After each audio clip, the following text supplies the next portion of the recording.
전능하시고 완전하신 하나님께서 오늘 우리에게 주시는 말씀은 고린도후서 4장 18절 한 절 말씀만 보겠습니다.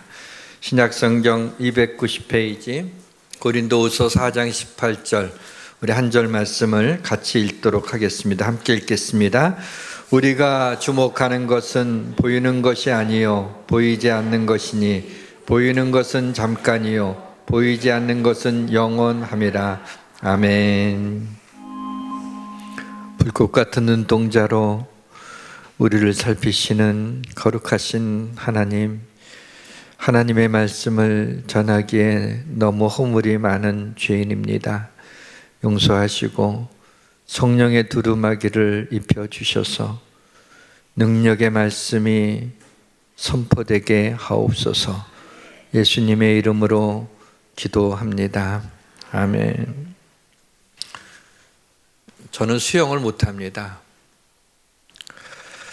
고개를 물속에 넣고 어프어프 하면서 한 4m 정도 그렇게 갑니다. 수영 잘하는 사람들을 많이 보았기 때문에 사람의 몸이 물에 뜰 수 있다는 것을 조금 더 의심하지 않고 믿고 있습니다. 근데 문제는 제 키를 넘는 그 물에 제가 던져지게 되면 순간적으로 내 몸이 물에 뜰 수 있다는 것을 그냥 그 믿음을 잃어버리고 겁에 질려서 물에 가라앉는다는 것입니다.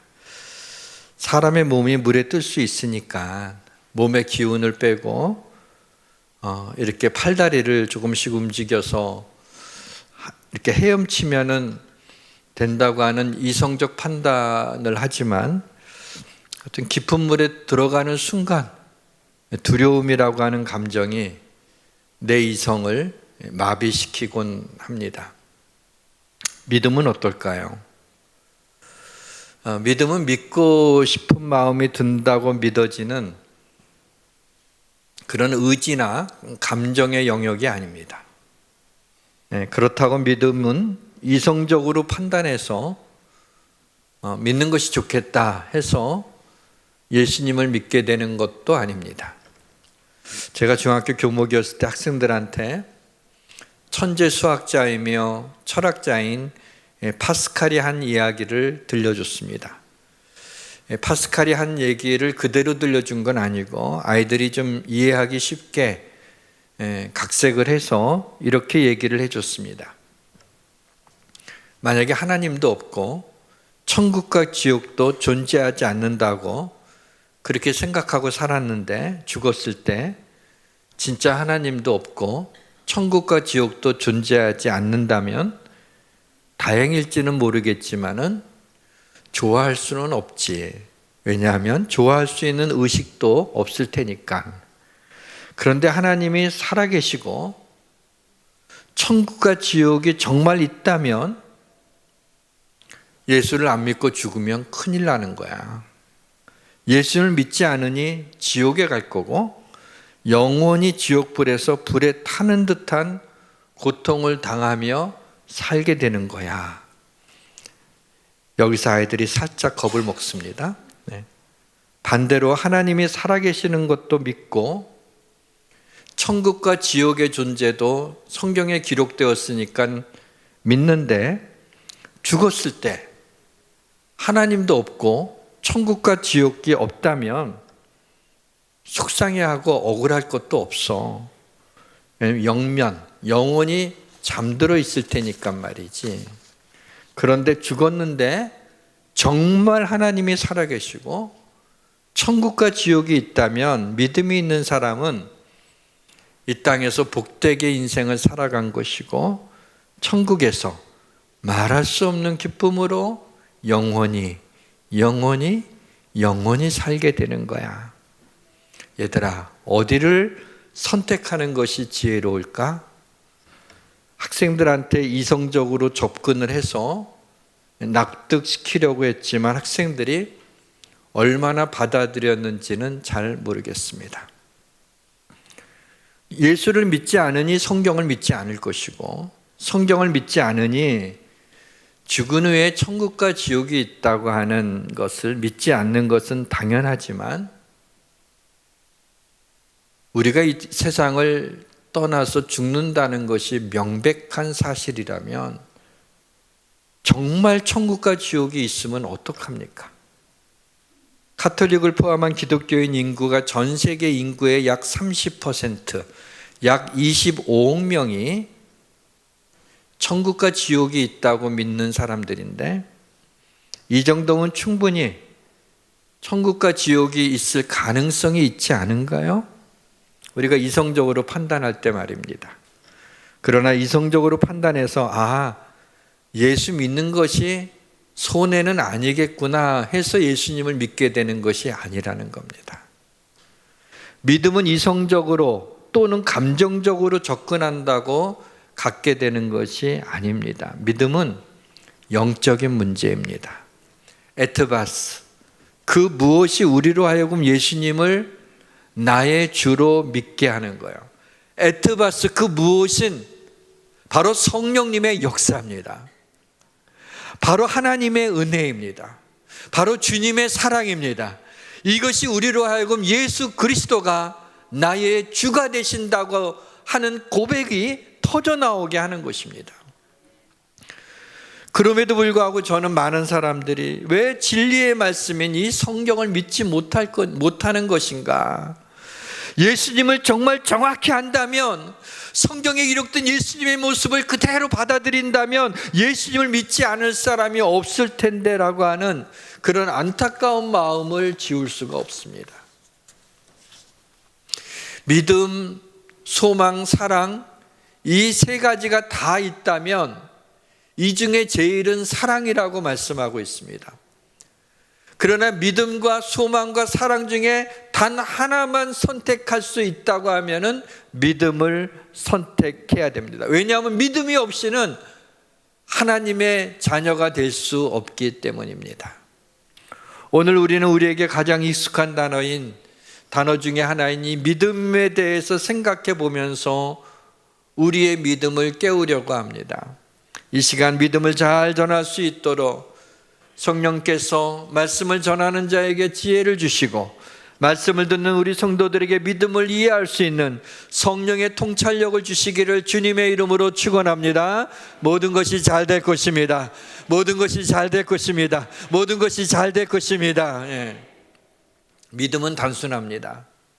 어렵지 않습니다. 성경에 기록된 하나님의 말씀을 믿는 것이 믿음입니다.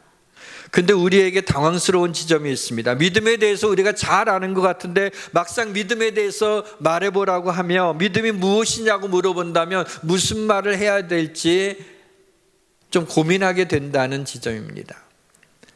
믿음을 안개 속에서 허우적거리며 찾는 것이 아니라 보이지 않는 믿음을 보는 것 같이, 만질 수 없는 믿음을 만지는 것 같이 믿음에 대한 이해를 명확히 가졌으면 좋겠습니다.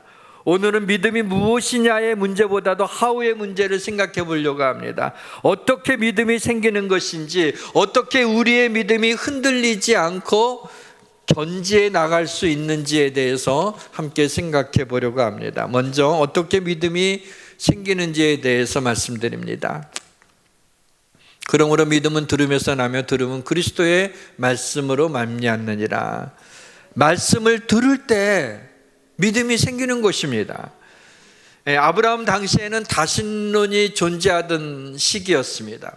아브라함의 아버지가 우상을 만들어서 파는 그런 사람이었기 때문에 아브라함은 어려서부터 그 많은 신들, 우상을 만드느라고 어떤 영적인 그런 부분이 있을 거 아니에요? 그래서 어떤 신들에 대한 두려움을 가지고 신의 존재에 대해서 느끼고 있었습니다. 어느 날 믿음의 아버지라고 불리는 아브라함이 하나님에 대해서 아직 알지 못했을 때 하나님께서 아브라함을 불렀습니다. 아브라함은 그분이 누구신지 정확히 몰랐지만 어떤 신이 자신을 부르고 있다고 하는 사실을 강력히 느끼게 되었습니다. 하나님이 느닷없이 아브라함에게 나타나서 아무런 설명도 없이 내가 네게 보여줄 땅으로 가라라는 말씀을 툭 던지십니다. 그리고 축복을 약속하십니다. 아브라함은 그 말씀을 따라서 길을 떠나는 것을 봅니다. 이 장면을 히브리서 기자가 이렇게 표현하고 있죠. 믿음으로 아브라함은 부르심을 받았을 때 순종하여 장래 유업으로 받을 땅에 나아갔을 때 갈 바를 알지 못하고 나아갔으며. 여기서 우리는 아브라함에게서 두 가지 믿음에 대한 아주 중요한 인사이트를 우리는 발견해낼 수가 있습니다. 하나는 믿음이란 하나님께서 축복하신 약속을 믿고 그 말씀에 순종한다는 겁니다. 우리가 정말 하나님이 내게 주시는 이 말씀이 진리라고, 하나님이 주신 말씀이라고 믿는다면 순종할 수 있죠. 또 하나는, 이 믿음은 보이지 않지만 보여주겠다고 하는 하나님의 약속을 믿고 보여줄 땅을 믿고 길을 떠나는 것입니다.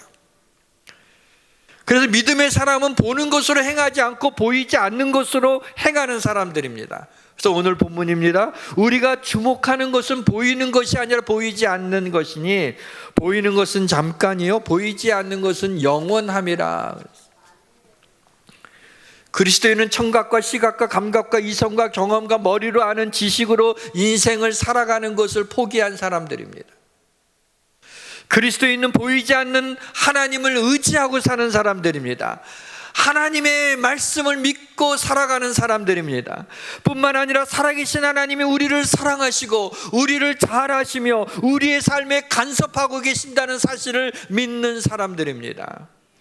우리의 언어에 믿음이라는 단어를 자주 등장시키면 돈이나 건강이나 자식 등 세상이 갖고 있는 1차원적인 평면적인 삶이 아니라 하나님의 임재를 경험하는, 하나님의 역사를 경험하는 그와 같은 다차원적인 입체적인 삶을 살아가게 되는 것입니다. 내 인생은 내 것이라고 하는, 그래서 내가 하고 싶은 대로 살라고 하는 것이 이 시대 정신입니다. 그러나 우리가 믿음을 갖게 되는 인생의 어느 시점에서 우리는 내 인생이 내 것이 아니라고 하는 충격적인 사실을 인지하게 되고, 내 안에 사는 이가 그리스도요, 내가 사는 것은 나를 사랑하사 나를 위하여 자신을 버리신 하나님의 아들을 믿는 믿음 안에서 사는 것이라고 하는 놀라운 고백이 터져 나오게 되는 것입니다. 나의 삶의 모든 것이 하나님의 은혜이며 모든 것이 하나님이 주신 선물이라고 생각할 때 나의 일상을 감사하게 되고 나와 관계되어 있는 모든 사람을 사랑하는 마음이 들며 구원의 기쁨과 천국의 소망으로 인생을 즐겁게 살아갈 수 있는 이유를 발견하게 되는 것입니다. 우리의 불완전하고 미숙한 프로젝트를 뒤로하고 갈 바를 알지 못하지만 아브라함처럼 하나님의 말씀을 듣고 그 길을 떠날 때 그 길 어디에선가 내 인생을 인도하시는 분이 있다는 것을 깨닫게 되는 것입니다. 믿음으로 길을 나설 때 우리 앞에는 하나님의 약속 때문에 더 넓어진 아름다운 풍경이 펼쳐지게 될 것입니다. 우리 인생의 믿음으로 살아갈 때 점점 우리의 인생이 나아지게 되고 우리의 인생에 하나님의 축복이 쌓이게 될 것입니다. 하이라이트 클라이막스는 우리가 이 세상을 떠나가는 그 순간에, 죽는 그 순간에 하나님께서 우리에게 천사를 보내주셔서 이 세상에서 볼 수 없었던 가장 아름다운 광경이 펼쳐지며 그 아름다운 길을 통해서 하나님이 우리를 천국으로 인도하시는 놀라운 광경을 우리는 목격하게 될 것입니다.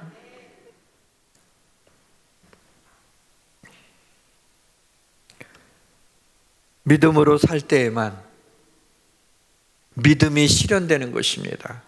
그때에서 비로소 우리는 하나님의 작품, 곧 포이에마가 되는 것입니다. 믿음은 하나님의 말씀을 들을 때 생기는 것입니다. 사무엘하 5장에 보시면 블레셋 사람들이 르비딤 골짜기에 가득했습니다.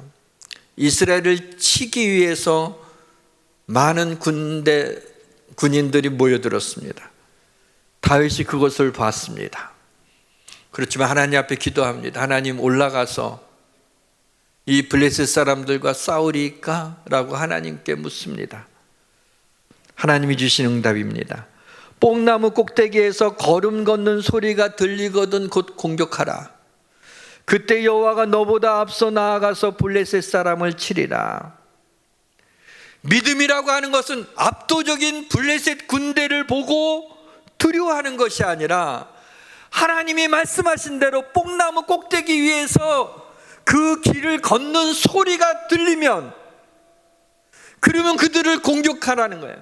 하나님이 이스라엘을 승리하게 했습니다. 여러분, 믿음이라고 하는 것은 거대한 그 수많은 블레셋 사람의 군대를 보는 것이 아니라 하나님 말씀한 대로 뽕나무 꼭대기 위에서 들리는 걸음 걷는 소리를 듣는 겁니다. 하나님의 음성을 듣는 거예요. 믿음은 보는 것이 아니라 듣는 데서 힘이 나오게 되는 것입니다. 말씀을 듣는 것이 가장 중요합니다. 그래서 주일에 이런저런 사정이 있더라도 우리의 믿음을 지키기 위해서는 반드시 예배를 드려야 됩니다. 물론 사정이 있을 때는, 또 코로나 때에는 영상으로 말씀을 듣는 것도 좋지만은 시온산에 올라오는 그 헌신과 기쁨을 잃어버리는 것입니다. 믿는 성도들과 함께 예배를 드릴 때 임재하시는 하나님의 임재를 경험하지 못하는 손해를 보는 것입니다. 예배는 그 자체가 하나님께 영광을 돌리는 것이지만, 예배에서 중요한 것은 이 시간 나에게 주시는 하나님의 말씀을, 하나님의 음성을 듣는 것입니다. 한 주, 두 주 주일 예배를 빠지다 보면 하나님의 말씀을 들을 기회를 잃어버리게 되고, 이로 인하여 믿음이 흔들리고 마음에서 교회가 멀어지게 됩니다. 내 마음속에 있는 믿음을 내버려 두면 살아남을 믿음이 없는 것입니다. 이런 이야기가 있죠. 어떤 아이가 할아버지한테 물어봤어요. 할아버지, 우리 마음속에 여우들이 있다고 하는데 이게 무슨 말이에요? 할아버지가, 그래, 사람의 마음에는 흰 여우와 검은 여우가 있단다. 그래요? 흰 여우하고 검은 여우하고 싸우면 누가 이겨요? 그건 간단하지. 네가 먹이를 주는 여우가 이기는 거야. 그랬어. 우리에게 있는 이 믿음에 먹이를 줘야 돼요. 하나님의 말씀을 계속 듣는 가운데 이 믿음이 강건해지게 되는 겁니다. 믿음이 흔들리지 않게 되는 것입니다. 인생을 살아가다 보면 누구나 어려운 상황을 만나게 됩니다. 이때 어려운 상황을 보고 낙심할 것이 아니라 약속의 말씀을 듣고 소망을 가져야 하는 것입니다. 베드로가 예수님이 바다 위로 걸어오시는 걸 보면서 주여, 만일 주님이시거든 나로 명하여 오라 하소서, 이렇게 얘기합니다. 한밤중에 새벽 3시에 흰옷을 입은 예수님이 바다 위를 걸어오는데 얼마나 무섭겠어요. 그래서 또 유령이다 하면서 다들 겁에 질려 있었어요. 이거 헛것을 보는 게 아닌가. 그런데 예수님이 가까이 오셔서 파도 소리보다 더 크게 내니 두려워하지 말라 그랬어요. 다른 제자들은 여전히 배를 움켜쥐고 두려움에 떨고 있는데 베드로가 만일 주시여든 나로 명하여 오라 하소서, 그랬더니 주님이 오라 그랬어요. 이 정신 나간 사람이 배에서 내려서 바다에 발을 내딛는 거야. 근데 주님이 오라 하시는 말씀을 듣고 주님을 바라고 나갈 때 몇 발자국 되지 않지만은 최초로, 처음이다 마지막으로 바다 위를 몇 발자국 걷는 사람이 됐어요. 주님이 오라는 말씀을 듣고 갔을 때는 무리를 걸었지만은 곧 풍랑 파도를 보면서 무서워하여 금방 빠지게 됩니다. 베드로가 바다 위를 걸은 것과 물에 빠진 것의 차이점이 뭐예요? 주님이 오라라는 주님의 말씀을 들었을 때는 바다 위를 걸을 수 있었지만은 파도를 보았을 때는 물에 빠지게 된 거예요. 여러분, 우리가 이 세상을 살아가면서 우리는 하나님의 말씀을 듣고 살아가는 사람들입니다. 그 말씀대로 믿고 살아가는 사람들이에요. 이 세상의 여러 가지 상황과 환경과 그런 어려움들을 보고 우리가 그걸 계산하면서 살아가는 사람들이 아닌 것입니다. 이제 어떻게 우리의 믿음이 흔들리지 않고 견지해 나갈 수 있는지를 생각해 보겠습니다. 열왕기상 21장에 보시면 아합 왕의 왕궁에서 가까운 곳에 600년 된 나봇의 포도원이 있습니다. 아합 왕은 나봇의 포도원이 탐이 났습니다. 왜 왕이 부족한 것이 없을 텐데 나봇의 그 포도원이 탐이 났는지 이유를 정확히 알 수 없지만 단순히 그 땅이 비옥해서 혹은 포도나무의 열매가 많이 맺혀서 탐이 난 것 같지는 않습니다. 아합 왕은 나봇에게 내 포도원을 내게 줘서 채소밭을 삼게 하라고 합니다. 대신 그보다 더 아름다운 포도원을 주겠다고 합니다. 그게 싫으면 돈으로 그 포도원 값을 치르겠다고 합니다. 그 정도면 포도원을 내줄 것 같습니다. 또 왕의 부탁이니 거절하기도 힘들었을 것 같습니다. 그러나 나봇은 단칼에 거절의 의사를 밝힙니다. 나봇이 아합에게 말하되 내 조상의 유산을 왕에게 주기를 여호와께서 금하실지로다 그랬어요. 사전에는 좀 더 명확하게 말합니다. 내 조상의 유산을 왕께 줄 수 없다라고 말합니다. 나봇이 왕의 요구를 거절한 이유가 여기에 나오죠. 조상의 유산이기 때문입니다. 그 땅은 오랜 기간 동안 나봇 가문의 믿음의 유산이었습니다. 어떤 글을 보니까 찾아보니 이 갈렙이 바로 나봇의 선조라고 하는 글을 보았습니다. 그러나 왕비 이세벨의 계략에 의해 결국 나봇은 죽임을 당합니다. 나봇이 죽임을 당하면서까지 포도원을 지키려고 했던 중요한 이유가 있습니다. 아까 말씀드린 대로 왕상 21장 3절에 나봇의 포도원을 파는 것은 여호와께서 금하신 것이었기 때문입니다. 그 근거가 나오는데요. 신명기에 보니까 오직 여분네 아들 갈렙은 온전히 여호와를 순종하였은즉 그는 그것을 볼 것이요 그가 밟은 땅을 내가 그와 그의 자손에게 주리라 하고, 하나님이 주신 땅이었기 때문에 나봇이 그 땅을 왕에게 팔 수 없었던 거예요. 나봇의 포도원은 그냥 포도원이 아니라 갈렙 때부터 이어져 내려온 600년 된 믿음의 유산이었습니다.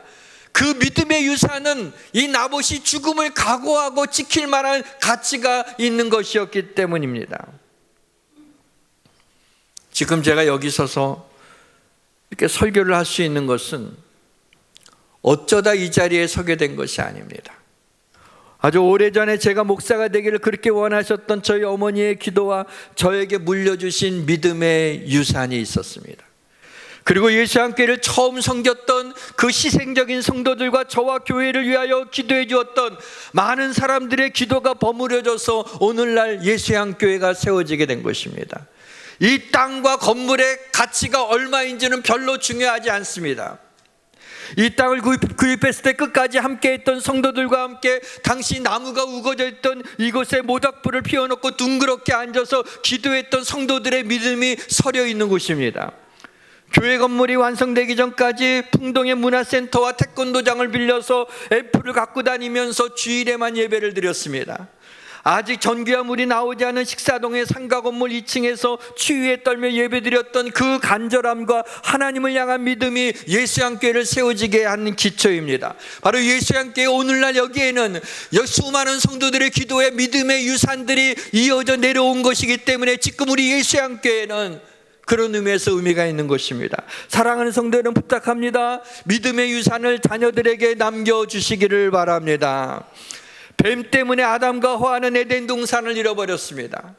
베드로는 두려워서 예수님을 모른다고 3번이나 부인했습니다. 가룟 유다는 예수님을 은30에 팔았습니다. 조금씩 여러분의 믿음을 팔아먹어서는 안 됩니다. 여러분도 모르는 사이에 예수님이 여러분의 삶의 전부가 아니라 일부가 되어서는 안 되는 것입니다. 여러분의 신앙이 박제된 박물관 신앙이 되어서는 안 됩니다. 여러분의 자녀들이 예수님에 대한 흥미를 잃어버리게 해서는 되지 않습니다. 왕이 충분한 보상을 하겠다고 했지만 나봇은 포도원을 팔지 않았습니다. 이 포도원은 갈렙 때부터 내려왔던 하나님이 주신 땅, 믿음의 유산이었기 때문입니다. 사랑하는 성도 여러분, 그 믿음의 유산이 여러분의 자녀와 여러분의 자녀의 자녀와 여러분의 자녀의 후손들의 그 삶을 지켜주시는 것을 믿으시기를 주의 이름으로 축원합니다. 부모님이 믿음의 유산을 남겨주지 않아 당대의 믿음을 가지기 시작한 분이 있다면 메마른 포도원에 말뚝을 받고 기도하기 시작하십시오. 당대의 믿음을 가지면 많은 환난이 있습니다. 그러나 염려하거나 두려워하지 마십시오. 하나님 여러분을 긍휼히 여겨주시고 지켜주시고 감당할 만한 힘을 주실 것입니다. 여러분의 가족을 축복하는 기도를 먼저 시작하십시오. 작은 믿음에서 나오는 기도지만 하나님이 들으실 겁니다. 어눌한 기도 수사이지만 하나님이 들으실 것입니다. 지금부터 믿음의 우물을 파기 시작하면 여러분의 후손들이 하나님의 복을 받을 줄 믿습니다. 사랑하는 성도 여러분, 여러분의 믿음을 견지하시면 여러분의 가정이 머지않아 믿음의 유산을 상속하는 아름다운 복된 가정이 될 것을 믿으시기를 주님의 이름으로 축원합니다. 믿음을 떠난 가족이 있습니까? 지금부터 다시 덮어두었던 믿음의 우물의 뚜껑을 열고 다시 파기 시작하시면 됩니다. 여기서 중요한 것은 간절합니다. 여러분의 간절한 기도를 금향로에 담아 천사의 손으로부터 하나님 앞에 올라가도록 해야 됩니다. 하나님이 응답하시는 데 있어서 가장 중요한 포인트 중에 하나가 간절함이에요. 그거는 믿음이 없이는 간절함이 있을 수가 없어요. 성전 건축을 할 때 하나님이 이곳에 나무밭이 있는 곳에 하나님의 성막을 발견하겠다고 하는 하나님이 주신 그 말씀을 믿었기 때문에 조금도 의심하지 않았기 때문에 흔들리지는 않았지만은 그러나 굉장히 힘든 적이 많이 있었어요. 그러나 제 마음을 계속 그 믿음을 견지할 수 있게 한 것은 제 마음의 간절함이었습니다. 어떻게든지 하나님이 말씀하신 대로 이곳에 하나님의 성전이 세워지기를 원했어요. 그러나 모든 상황은 이렇게 녹록하지 않았습니다. 가지고 있는 힘이 없었습니다. 그때 어떤 친구가 저한테 와서 어떤 목사가 저한테 친구 목사가 얘기를 하는 거야. 야, 윤 목사, 만약에 내가 너희 교회를 세워질 수 있도록 그렇게 한다면 너 내 가랑이 밑에 기어갈 수 있어? 그래. 100번이고 기어가지. 그래. 그러면 이 단에 있는데 이 단을 내 혀로 다 핥으면서 여기 청소하라고 하게 되면 내 혀로 단에 있는 걸 다 핥으면서 할 수 있어. 그래서 할 수 있다고 그랬어. 그것은 무엇입니까? 간절함이에요. 하나님이 말씀하신 그대로 이루어지길 원했어요. 그래서 우리 남아 따라오는 성도들이 그 하나님의 역사를 보기를 원했어요. 그 간절함이 있을 때 하나님이 기적을 일으키는 것입니다. 여러분의 삶의 자녀들이 하나님께 안 돌아올 것 같아요? 그렇지 않습니다. 여러분에게 간절함으로 하나님 앞에 구하시면 반드시 하나님의 가족의 마음을 돌이켜 다시 하나님 앞에 돌아오게 될 것입니다. 여러분의 가정에 큰 문제가 있습니까? 어려운 문제가 있습니까? 그것을 사람의 손으로 아니 내 힘으로 해결할 수 없습니까? 그러나 하나님이 하시면 충분히 하실 수 있지 않겠습니까? 그 간절함으로 하나님 앞에 믿음으로 구하시길 바랍니다. 하나님이 응답해 주실 것입니다. 말씀의 문을 닫겠습니다. 그리스의 스파르타라고 하는 도시국가가 있습니다. 여기 이 도시국가의 군인들은 굉장히 용맹했습니다. 매우 강했습니다. 스파르타 군인들이 첫 전투에 투입되게 될 적에 그의 어머니가 자기 아들에게 방패를 주면서 이런 말을 합니다. 방패를 가지고 돌아오거나 방패와 함께 돌아와라.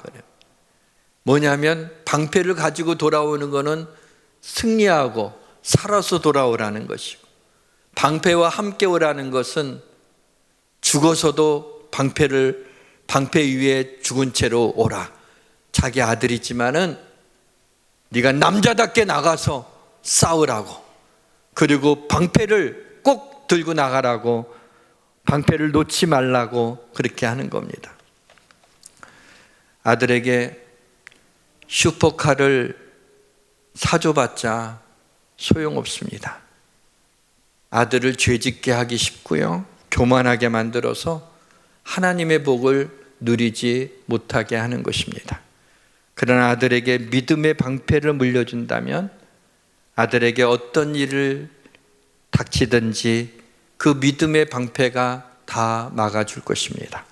아들의 손에 있는 믿음의 방패는 악한 영을 무력하게 하고 하나님이 하늘의 아름다운 보고를 여시사 때를 따라 돕는 은혜를 주시고 손으로 하는 모든 일에 복을 내려주실 줄 믿으시기를 바랍니다.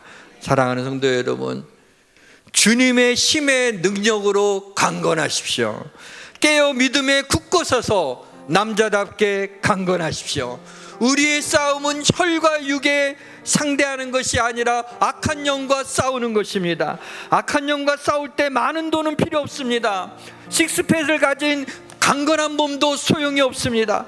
하나님의 전신갑주를 입고 믿음의 방패를 드시기를 바랍니다. 수많은 화살이 날아와도 두려워하지 마십시오. 날카로운 칼이 번뜩거려도 놀라지 마십시오. 우리가 들고 있는 믿음의 방패는 악한 자의 모든 불화살을 소멸할 것을 믿으시기를 바랍니다. 전투가 치열할수록 더욱 믿음의 방패를 굳게 잡으십시오. 이 세상을 살아가는 동안에 믿음의 방패가 무겁다고 절대로 손에서 내려놓으시면 안 됩니다. 믿음과 돈 중에 하나를 택하라면 믿음을 택하시길 바랍니다. 믿음과 명예 중에 하나를 택하라면 명예를 택하시길 믿음을 택하시기를 바랍니다. 죄송합니다. 믿음을 택하시기를 여러분 기억나게 하려고 하는 거예요.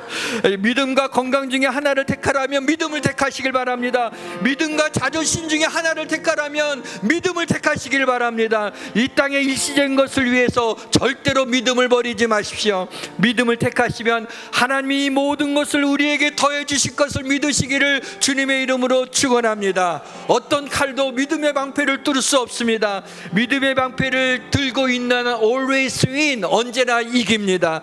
전쟁에서 승리하고 믿음의 방패를 가지고 집으로 돌아오시기를 바랍니다. 믿음의 방패에 박혀있는 불화살을 뽑아내면서 이렇게 말하십시오. 악한 마귀야, 네가 아무리 나를 공격해봤자 내가 믿음의 방패를 들고 있는 한 네가 나를 해할 수 없다. 하나님이 나를 눈동자처럼 지켜주실 것이다. 주님은 내가 죽을 때까지 영원하신 나의 하나님이십니다.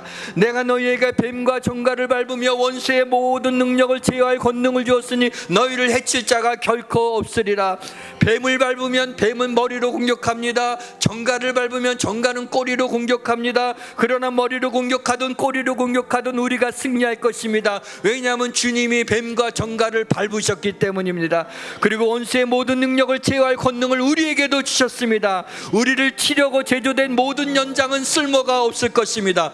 믿음이 이깁니다.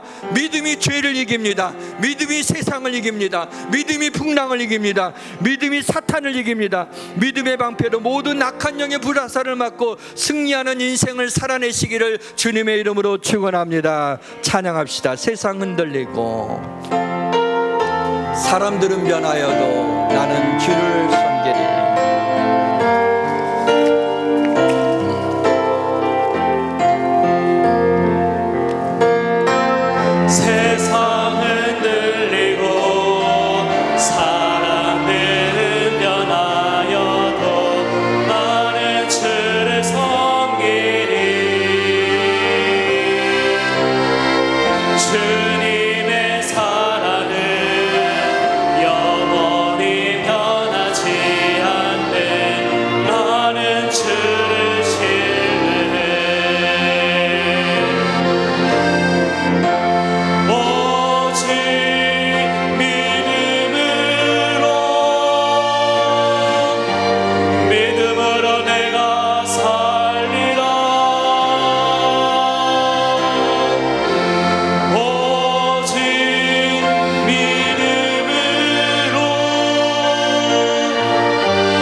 하나님 아버지, 나의 시각과 청각과 나의 미각과 나의 감각으로 살지 않고 나의 이성과 나의 경험으로 인생을 살아가지 않고 세상에 보이는 것으로 살지 않고 하나님의 말씀을 들으며 믿음으로 세상을 살아가게 하여 주옵소서. 믿음의 방패를 가지고 살아나가 인생을 살아낼 때 어떠한 악한 마귀의 불화살도 다 막아내며 믿음으로 승리할 줄 믿습니다. 우리와 함께 하시는 주님, 우리를 이기게 하신 주님을 찬양합니다. 예수님의 이름으로 기도하옵나이다. 아멘.